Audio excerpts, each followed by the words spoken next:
ہم اپنی اس ویڈیو میں اپنے ایجوکیشنل سسٹم پر ہی مزید بات کریں گے۔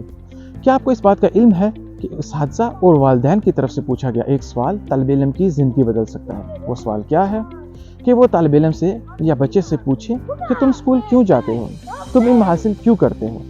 کیا کوئی بھی طالب علم یا بچہ اسکول میں صرف اس لیے جاتا ہے کہ وہ ایک ڈاکٹر، انجینئر، ایک بڑا بزنس مین، وکیل یا کوئی بھی پروفیشنل بن سکے؟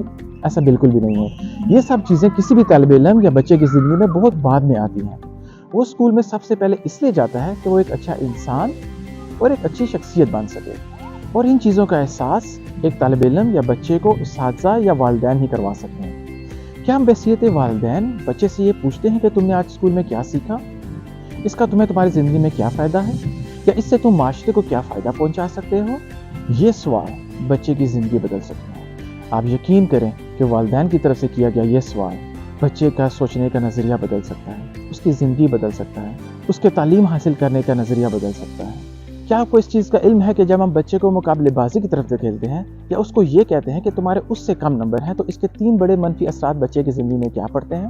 سب سے پہلے تو بچہ اس وقت ہی احساس کمتری کا شکار ہو جاتا ہے۔ دوسرا منفی اثر اس کی زندگی پہ یہ آتا ہے کہ اس کے دل میں کہیں نہ کہیں اپنے سے زیادہ نمبر لینے والے یا اپنے سے آگے بڑھنے والے کے لیے ناپسندیدگی پیدا ہو جاتی ہے۔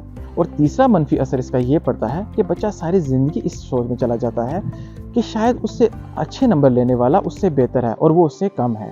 تو اس لیے والدین کو چاہیے کہ وہ بچے کو مقابلے بازی میں ڈالنے کی بجائے اس کو اپنے ٹارگٹ سیٹ کرنے کے آگے ڈالیں۔ مثال کے طور پہ آپ اپنے بچے کو کہہ سکتے ہیں کہ تم نے ایگزامز میں 85 to 90% مارکس لینے ہیں۔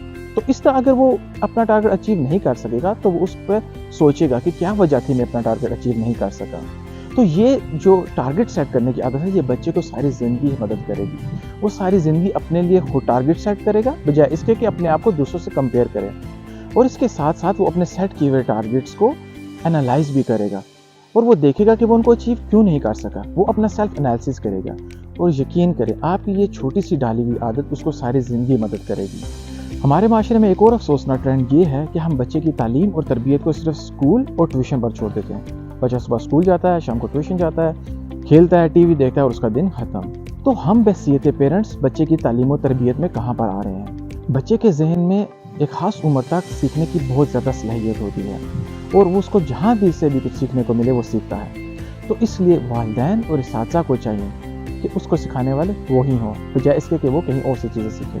اور اسی طرح بچے کی پرورش اور اس کی تربیت میں ماں کا اور باپ کا اپنا اپنا کردار ہے، اور اگر ان دونوں میں سے کوئی بھی اپنا کردار ادا نہ کر پائے تو بچے کو اس کی کمی اپنی شخصیت میں ساری زندگی محسوس ہوتی ہے۔ مجھے امید ہے کہ میری اس ویڈیو میں اب تک کی ہوئی باتیں والدین اور اساتذہ کے دل اور دماغ پر دستک دیں گی، اور یہی دستک انشاءاللہ تعالی معاشرے میں تبدیلی کا باعث بنے گی۔